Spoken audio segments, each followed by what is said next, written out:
आज हम लोग सीटेट 31 जनवरी 2021 में पूछे जाने वाले सीडीपी के बारे में पढ़ेंगे। आइए हम लोग देखेंगे 1 से लेकर 20 सीडीपी के बारे में पढ़ेंगे। पहला क्वेश्चन है दोस्तों,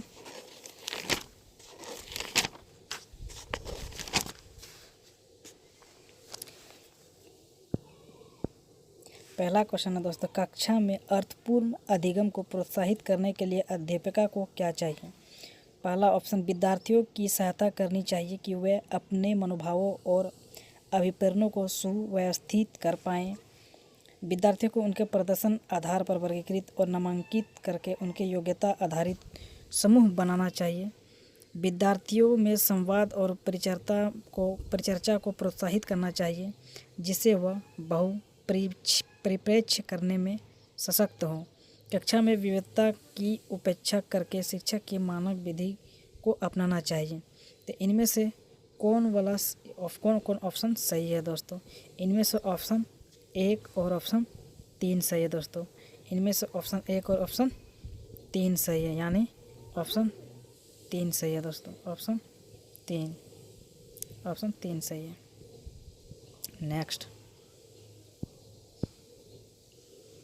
नेक्स्ट प्रतिकूल परिस्थितियों और वंचित पृष्ठभूमि वाले अधिगमकर्ताओं को संबोधित करने के लिए निम्नलिखित में से कौन सा पद्धति प्रभावशाली नहीं है? कौन सा पद्धति प्रभावशाली तो नहीं है? तो ऑप्शन 1, विद्यार्थियों को संतुलित चुनौतीपूर्ण लक्षणों के लिए अभिप्रेरित करना और उपयुक्त शिक्षक सहायक उपलब्ध करना, कार्यकलापों के लिए सहयोगी समूह बनाना और विद्यार्थियों को एक दूसरे का समर्थन करने के लिए प्रोत्साहित करना, अधिगमकर्ताओं के बातचीत करके उनकी आवश्यकता और उनके सम्मुख आई चुनौतियों को समझना, अधिगमकर्ताओं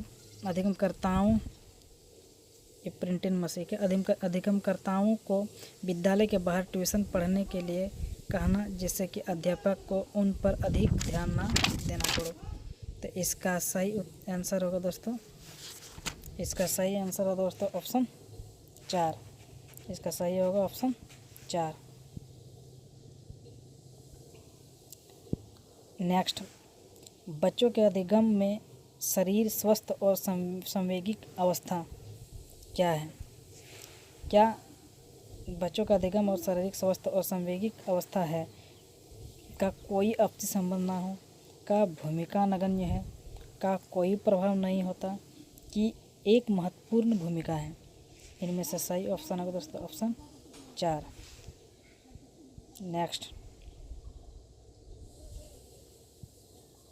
नेक्स्ट, कक्षा में प्रभावशाली अधिगम के लिए किस वातावरण की रचना करनी चाहिए? भाव सुसाध्य, प्रतिस्पर्धी सुसाध्य, सहयोगी, प्रतिस्पर्धी और प्रतिस्पर्धी सहयोगी। तो इनमें से सही ऑप्शन होगा दोस्तों ऑप्शन 3।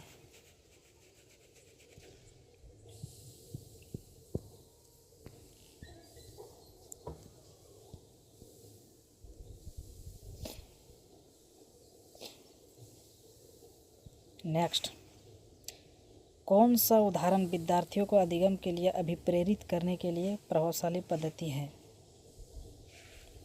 क्या वह कार्य देना जो कि बहुत सरल हो? क्या प्रतियोगिताओं के लिए बहुत अवसर उत्पन्न करता है? क्या पाठ उपलब्ध कराना, विशेषकर जब विद्यार्थी कोई नया कौशल सीख रहे हो? सीखने से ज़्यादा कार्य पूर्ण करने पर बल देना हो? तो इसका सही ऑप्शन होगा दोस्तों ऑप्शन 2, प्रतियोगिताओं के लिए बहुत सारे अवसर उत्पन्न करना। नेक्स्ट,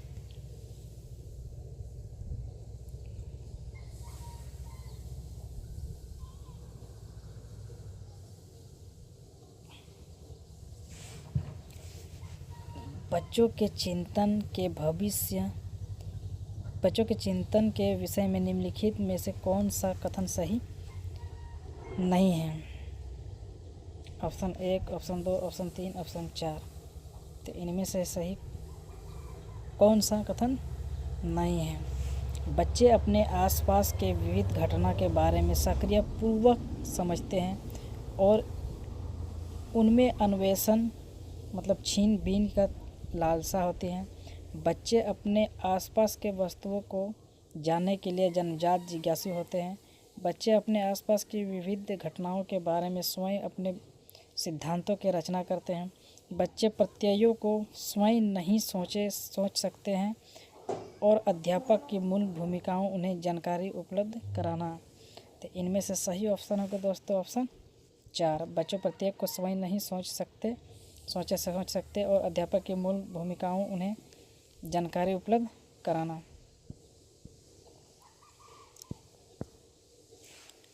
नेक्स्ट, अधिगम एक डैश और डैश प्रक्रिया है। मतलब अधिगम एक क्या और क्या प्रक्रिया है, मतलब एक इन ऑप्शन में क्या सूट करता है। तो सरल व्यक्तिगत, जटिल निष्क्रिय, जटिल सक्रिय, सरल सक्रिय। बोल रहे अधिगम एक सरल और व्यक्तिगत प्रक्रिया है। अधिगम एक सरल और व्यक्तिगत प्रक्रिया है, यह नहीं है। क्या अधिगम एक जटिल और निष्क्रिय प्रक्रिया, ये भी नहीं है। क्या अधिगम एक जटिल और सक्रिय प्रक्रिया, यानी ऑप्शन 3 सही है। ऑप्शन 3 सही।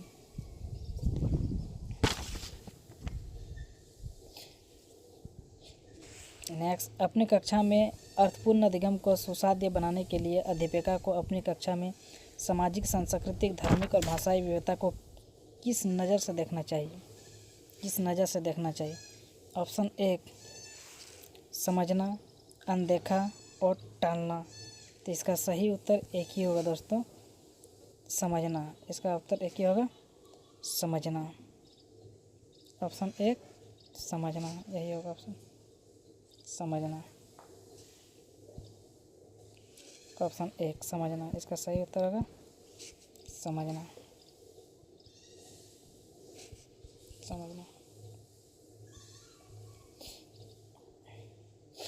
नेक्स्ट, किस कक्षा में अध्यापिका अपनी शिक्षा शास्त्र व आकलन की विधियों को विद्यार्थियों की व्यक्तिगत ज़रूरतों के अनुसार परिवर्तित करता है। ऑप्शन 1 पाठ्य पुस्तक केंद्रित, व्यवहारवादी, अध्यापक केंद्रित, प्रगतिशील। तो इसका सही उत्तर होगा दोस्तों ऑप्शन 4 प्रगतिशील। नेक्स्ट, बच्चों का विद्यालय में असफल होना क्या कारण है। साबित करता है कि इन बच्चों में आनुवंशिक पैदाइशी कमियां हैं, वह इन विद्यालय से निकाल देना चाहिए। क्या ये विद्यालय के, क्या अगर कोई लड़का फेल होता है, असफल होता है, क्या बच्चों को निकाल देना चाहिए? नहीं, ये ऑप्शन गलत है। सूचित करता है कि अभिभावकों में अपने बच्चों के अधिगम में सहायता करने का समर्थन नहीं है, यह भी गलत है। प्रस्तावित करता है कि वांछित पृष्ठभूमि वाले बच्चों में अधिगम का समर्थन नहीं होता, यह भी गलत है, समर्थन होता है। निर्दिष्ट करता है कि विद्यालय इन बच्चों के आवश्यकताओं और रुचियों की पूर्ति करने में समर्थन नहीं है, ये सही है, ऑप्शन 4। नेक्स्ट, समूह में एक दूसरे को पढ़ाने और सहायता करना कौन वाला ऑप्शन सही है। बोल रहे समूह में एक दूसरे को पढ़ाने और सहायता करने में कौन सा ऑप्शन सही है। यह ऑप्शन है बच्चों का ध्यान भंग हो सकता है। ये तो ये गलत बता दिया। बच्चों का ध्यान, अगर कोई बच्चा एक साथ पढ़ता है तो बच्चों का ध्यान नहीं भंगे, ये ऑप्शन गलत है। बच्चों में प्रतिस्पर्धात्मक प्रवृत्ति उत्पन्न होती है जो कि अधिगम में रुकावट करता है, ये गलत है। बच्चे स्वयं की चिंतन प्रक्रिया पर अपेक्ष कर सकते हैं और संज्ञानात्मक क्रियाकलाप के उच्च स्तर पर पहुंच सकते हैं, अतः ऑप्शन 3 सही है। नेक्स्ट, बच्चों के समाजीकरण में विद्यालय क्या है। प्राथमिक कारक है, द्वितीय कारक है, कि कोई भूमिका नहीं है, कि बहुत भूमिका है। तो इसका सही उत्तर होगा दोस्तों ऑप्शन 2 द्वितीय कारक। बच्चों में समाजीकरण विद्यालय क्या है, द्वितीय कारक। प्रथम है उसका माँ बाप।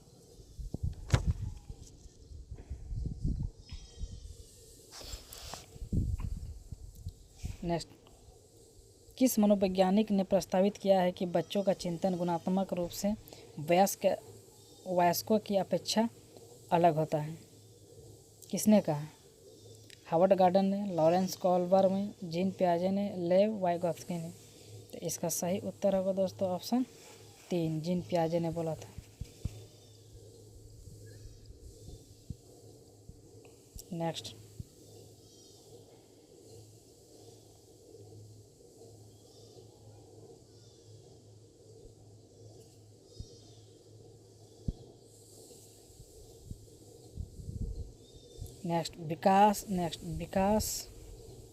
विकास के विषय में निम्नलिखित में से कौन सा कथन सही नहीं है? विकास सुरुचिपूर्ण सुव्यवस्थित समूह की अवस्थाओं में पूर्व निश्चित आनुवंशिक घटकों के कारण होता है। विकास एक सरल और एक देशीय प्रक्रिया है। बच्चों के विकास में बहुत सी संस्कृत विविधताएँ होती हैं। संसार में सभी बच्चों का विकास एक ही क्रम और सुनिश्चित समय होता है। तो इसका सही उत्तर होगा दोस्तों ऑप्शन, इसका सही उत्तर होगा ऑप्शन 3, बच्चों के विकास में बहुत सी सांस्कृतिक विविधताएँ होती हैं।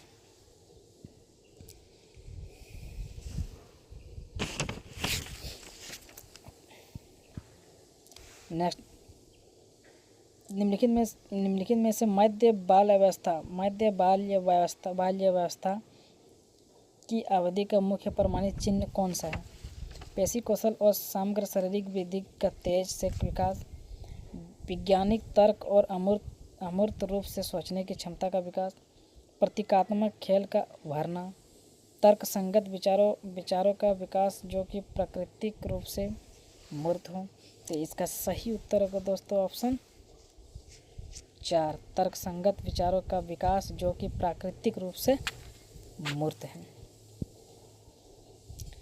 नेक्स्ट, जीन पियाजे के अनुसार बच्चे अमूर्त सक्रियात्मक अवस्था में संस्कृत वर्गीकरण व श्रेणीबद्धता करने में शिक्षक नहीं, प्रतीकात्मक और सांकेतिक खेलों में भाग लेना प्रारंभ करते हैं, परिकल्पित निगमनात्मक तर्क और प्रतिज्ञापी चिंतन करने में समर्थ हैं, केंद्रीकरण और अनुक्रमणीय सोच से उबाद है।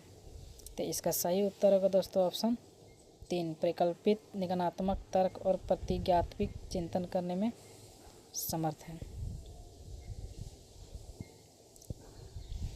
लॉरेंस कोहलबर्ग के नैतिक विकास के सिद्धांत के अनुसार व्यक्ति किस अवस्था में है जब विश्वास करता है कि वर्तमान सामाजिक प्रणाली को सक्रियतापूर्वक बनाए रखने में ध्यानपूर्वक मानवीय संबंध और सामाजिक वर्ग सुरक्षित रहता है। तो इसका सही उत्तर होगा दोस्तों ऑप्शन 1, यांत्रिया उद्देश्य अभिविन्यास, सार्वभौमिक नैतिक सिद्धांत अभिविन्यास, दंड और आज्ञापालन अभिविन्यास, सामाजिक क्रम व्यवस्था अभिविन्यास। इसका सही उत्तर होगा दोस्तों ऑप्शन 4, ये सामाजिक क्रम व्यवस्था अभिविन्यास। नेक्स्ट,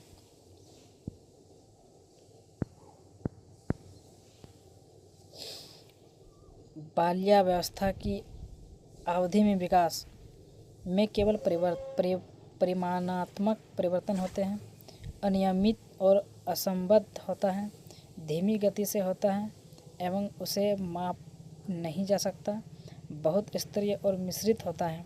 तो इसका सही उत्तर होगा दोस्तों ऑप्शन 4, सही उत्तर होगा ऑप्शन 4, बहुस्तरीय और मिश्रित होता है। नेक्स्ट,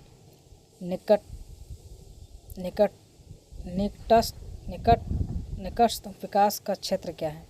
वह प्रक्रिया जिसमें शुरू में विभिन्न समाज वाले दो व्यक्ति समान समझ पर पहुंचते हैं। वह प्रक्रिया जिसमें बच्चे समाज के वयस्क सदस्यों द्वारा निर्धारित विधि से कार्य करते हैं। बच्चों के वर्तमान स्तर पर स्वतंत्र प्रदर्शन और वयस्क व अधिक कौशल वाले समकक्षों की सहायता से बच्चों द्वारा उपार्जित किए जाने वाले प्रदर्शन के मध्य का क्षेत्र है। विभिन्न प्रकार के कार्य जो कि अपनी आयु के अनुसार बच्चों को करने चाहिए परंतु वह नहीं कर सकते हैं। तो इसका सही उत्तर होगा दोस्तों ऑप्शन 3।